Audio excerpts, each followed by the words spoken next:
अरे ओ हरिया, अभी तक सो रहा है क्या? अभी तो अंधेरा है भैया। मुझे मत सिखा। जा, पहले कुएं से 2 घड़े पानी भरकर ला। भैया, रात से शरीर टूट रहा है, लगता है बुखार है। बुखार है तो क्या हुआ, काम तो करना ही पड़ेगा ना। सुलो जी, इसे कह देना जंगल से लकड़ियाँ भी लेकर आए। घर का चूल्हा खाली पड़ा है। सुना ना, और लौटते वक्त लकड़ियां भी लेते लाना, और उसके बाद खेत में आ जाना, बहुत काम पड़ा है। जी भैया। हरिया कोई और नहीं बल्कि रामू का सगा छोटा भाई था।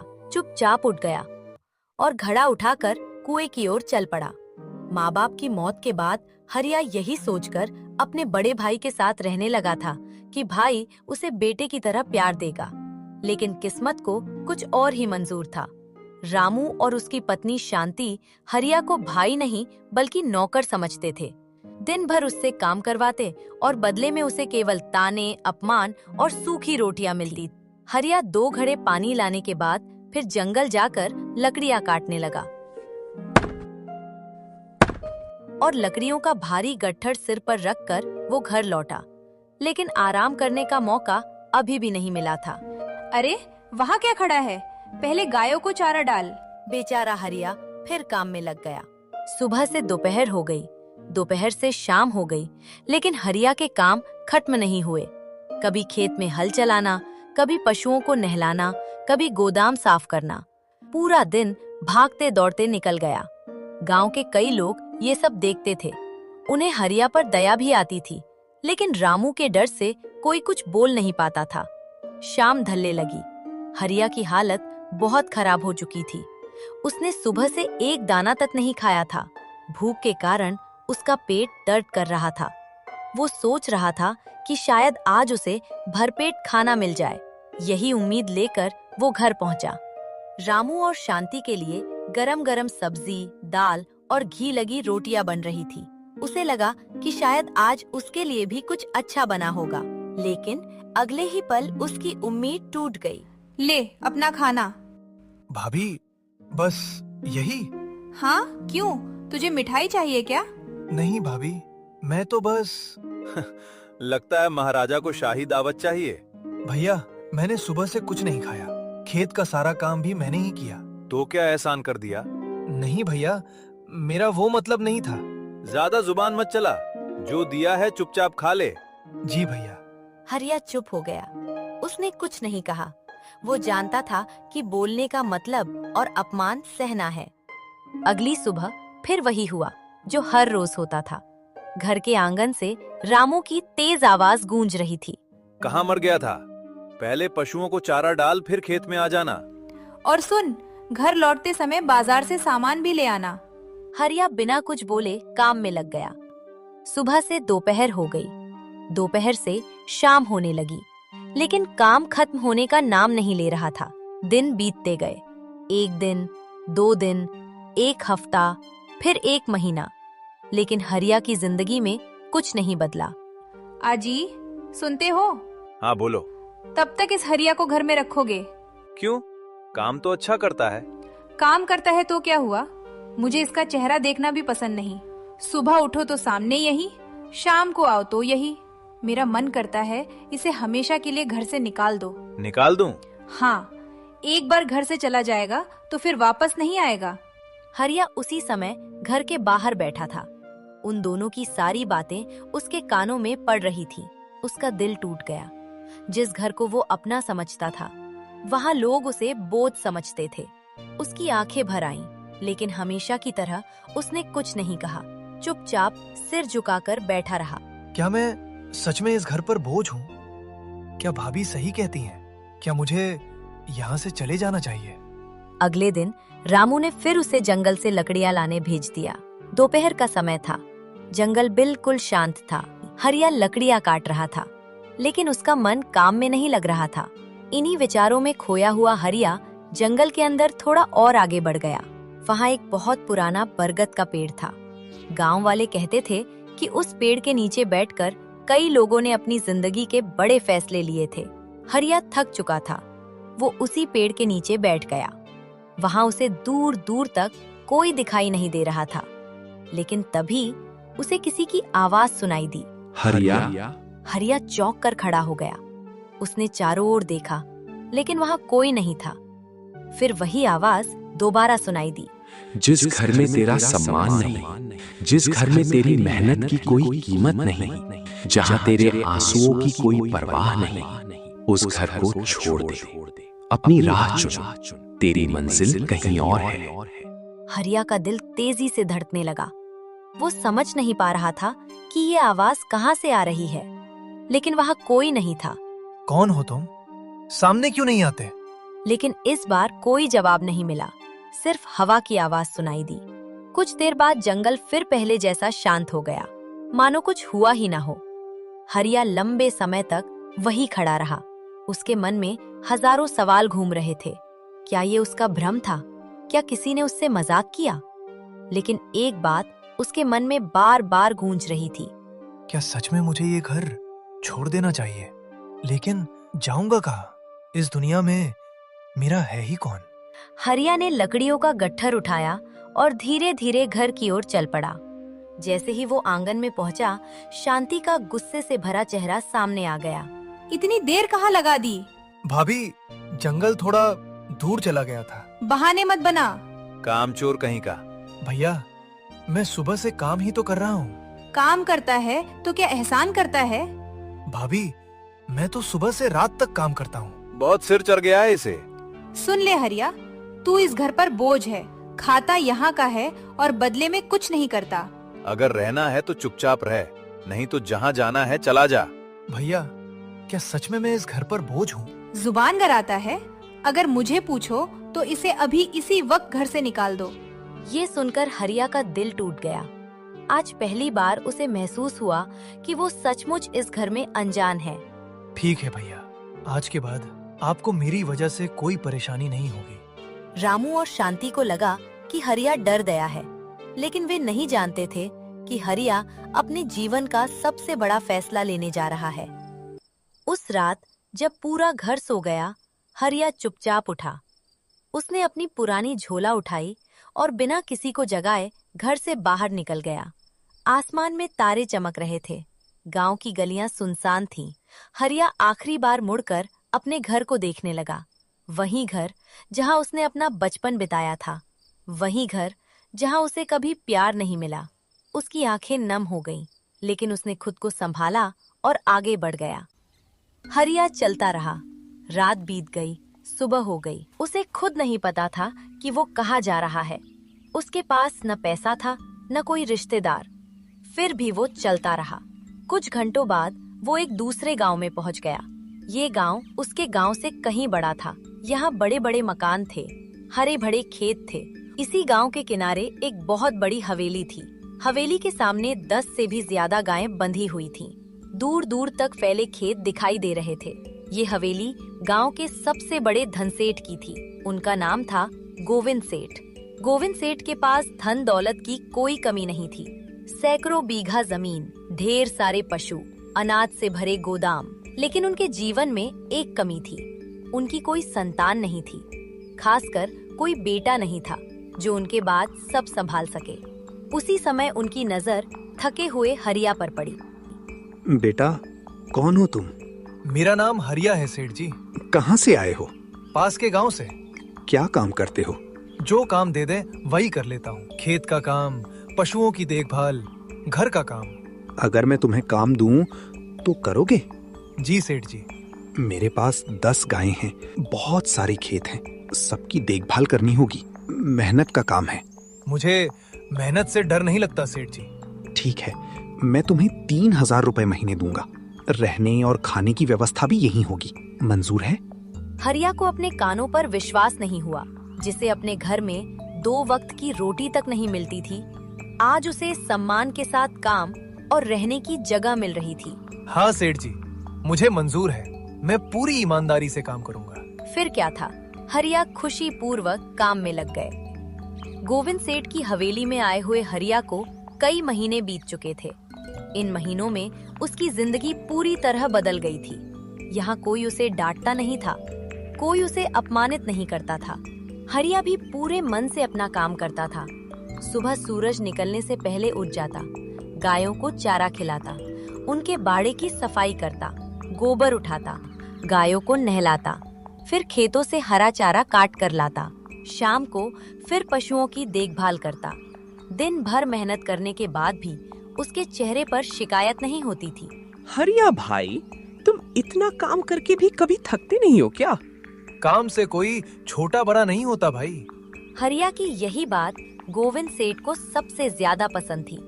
वे दूर खड़े होकर अक्सर उसे काम करते हुए देखते रहते। जितना वे हरिया को देखते, उतना ही उसका सम्मान उनके मन में बढ़ता जाता। लेकिन फिर भी उनके मन में एक सवाल था, क्या हरिया सचमुच उतना ही ईमानदार है जितना दिखाई देता है, या फिर बाकी लोगों की तरह मौका मिलने पर बदल जाएगा? उन्होंने फैसला किया कि पहले हरिया की परीक्षा ली जाए। एक रात जब सभी लोग सो चुके थे, गोविंद सेठ अपने कमरे से एक बड़ा बैग लेकर निकले। उस बैग में काफी पैसे रखे हुए थे।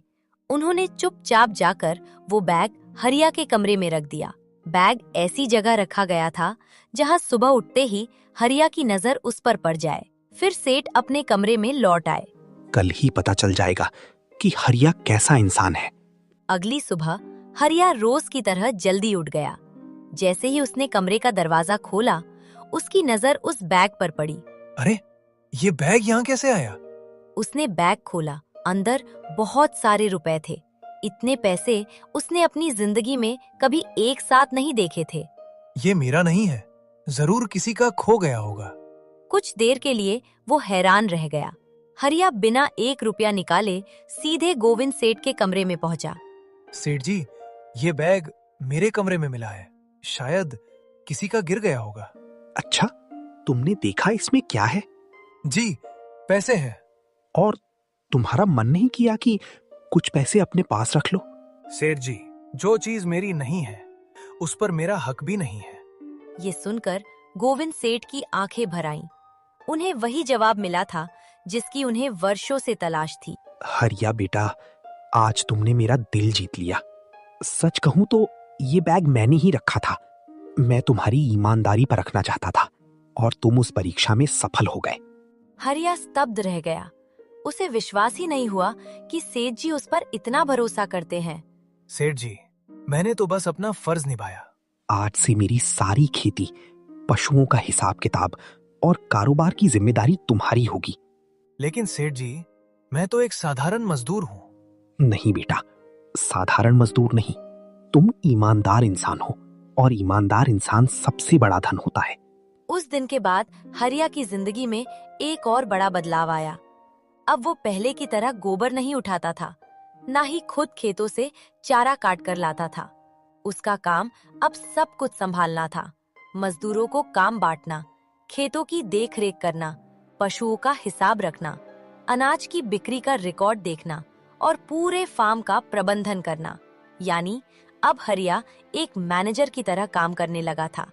हरिया बाबू, आज कौन सा खेत जोतना है? पूर्व वाले खेत में काम शुरू करो और गायों के लिए हरा चारा भी कटवा लेना।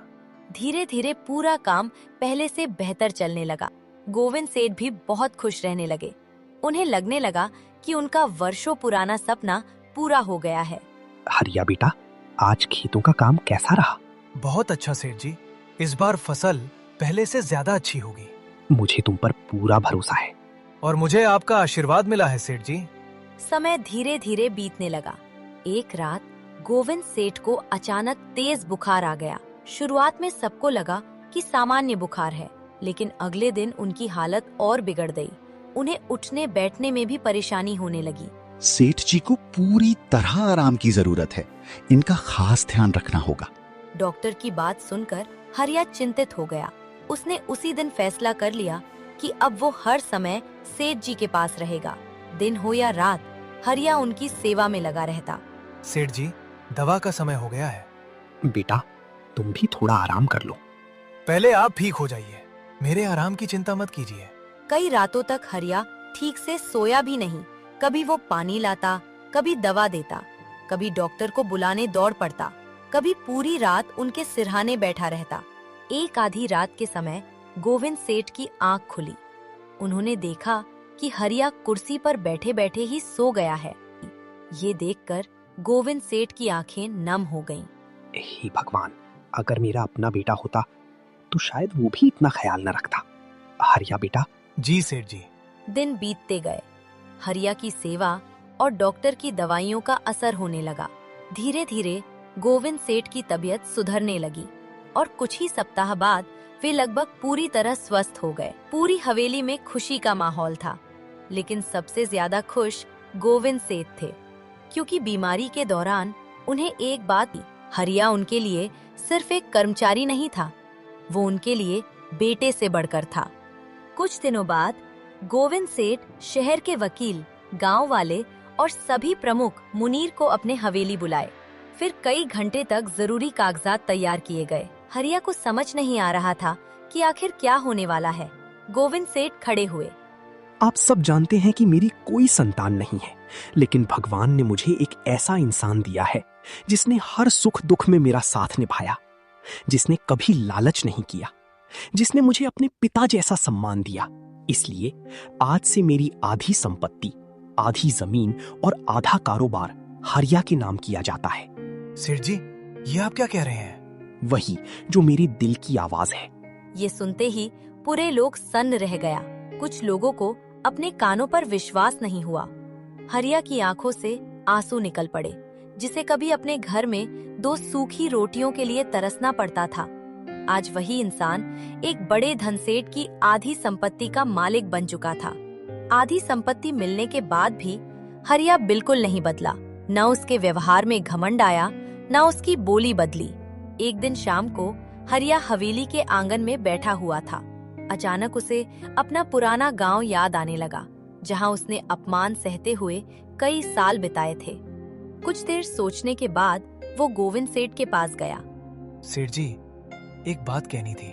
हाँ बेटा, बोलो। मुझे अपने गांव की बहुत याद आ रही है। मैं कुछ दिनों के लिए वहां जाना चाहता हूँ, फिर वापस आ जाऊंगा। गोविंद सेठ कुछ पल चुप रहे। उन्हें हरिया से बहुत लगाव हो गया था। कोई बात नहीं बेटा, तुम जा सकते हो, लेकिन सच कहूँ तो तुम्हारे बिना मुझे अच्छा नहीं लगता। मैं जल्दी लौट आऊंगा सेठ जी। ठीक है, लेकिन अपना ख्याल रखना। अगले दिन हरिया अपने गांव के लिए निकल पड़ा, लेकिन इस बार वो वही गरीब हरिया नहीं था। कुछ घंटों बाद उसकी चमचमाती गाड़ी गांव की सीमा में दाखिल हुई। गांव वालों की नजर जैसे ही गाड़ी पर पड़ी, लोग हैरान रह गए। अरे, ये इतनी बड़ी गाड़ी किसकी है? लगता है कोई बहुत बड़ा आदमी आया है। गाड़ी गांव के बीचों बीच जाकर रुकी और फिर गाड़ी का दरवाजा खुला। अरे, ये तो हरिया है। क्या वही हरिया? धीरे धीरे पूरे गांव में खबर फैल गई। लोग सड़क के किनारे खड़े होकर देखने लगे तो सबकी आंखें फटी रह गईं। पूरा गांव हैरान था। जिस हरिया को कभी लोग फटे कपड़ों में देखते थे, आज वही शानदार कपड़ों में उनके सामने खड़ा था। कुछ दिनों बाद हरिया ने गांव में एक बड़ी जमीन खरीदी। वहां उसने 2 मंजिला नहीं बल्कि 3 मंजिला शानदार भवन बनवाना शुरू कर दिया और देखते ही देखते शानदार घर बना डाला। पूरा गांव उसी की चर्चा करने लगा। उधर रामू और शांति भी ये सब देख रहे थे। उनकी आंखों में विश्वास नहीं हो रहा था। वे बार बार सोच रहे थे, क्या ये वही हरिया है जिसे उन्होंने कभी घर से निकाल दिया था? एक दिन आखिरकार रामू और शांति हरिया के सामने आ ही गए। इतना पैसा, इतनी बड़ी बिल्डिंग, ये सब कैसे? हरिया, ये सब तुम्हारा है? हरिया कुछ पल चुप रहा। उसकी आंखों के सामने पुराने दिन घूमने लगे। सूखी रोटियां, अपमान, ताने और वो रात जब वो घर छोड़कर चला गया था। याद है भाभी, एक समय था जब मुझे 2 सूखी रोटियों के लिए तरसाया जाता था। और हाँ, याद है भैया, जब आपने कहा था कि जहाँ जाना है चला जा। आप लोगों ने मुझे घर से निकाला था। उस दिन मुझे बहुत दुख हुआ था, लेकिन आज मैं आपको धन्यवाद देना चाहता हूँ। धन्यवाद? हाँ, अगर उस दिन मैं घर से नहीं निकलता तो शायद आज भी वहीं रह जाता। शायद मुझे अपनी पहचान कभी नहीं मिलती। मुझे माफ कर दो हरिया, मैंने तुम्हारे साथ बहुत गलत किया। हमसे बहुत बड़ी गलती हो गई। प्लीज हरिया, माफ कर दो। मैंने आप दोनों को बहुत पहले माफ कर दिया था। आज मैं आप सभी से एक बात कहना चाहता हूँ, कभी भी किसी गरीब या कमजोर इंसान का अपमान मत करना, क्योंकि इंसान की कीमत उसके कपड़ों या पैसों से नहीं होती। उसकी कीमत उसके कर्म और ईमानदारी से होती है। ये सुनकर रामू और शांति की नजरें झुक गईं। उनके पास कोई जवाब नहीं था। रामू की आंखों में आंसू आ गए। उसे अपनी गलती का एहसास हो चुका था। उस दिन हरिया ने साबित कर दिया कि ईमानदारी कभी व्यर्थ नहीं जाती। मेहनत का फल देर से सही लेकिन जरूर मिलता है। अगर हमारी वीडियो पसंद आई हो तो वीडियो को लाइक और चैनल को सब्सक्राइब करना ना भूलें।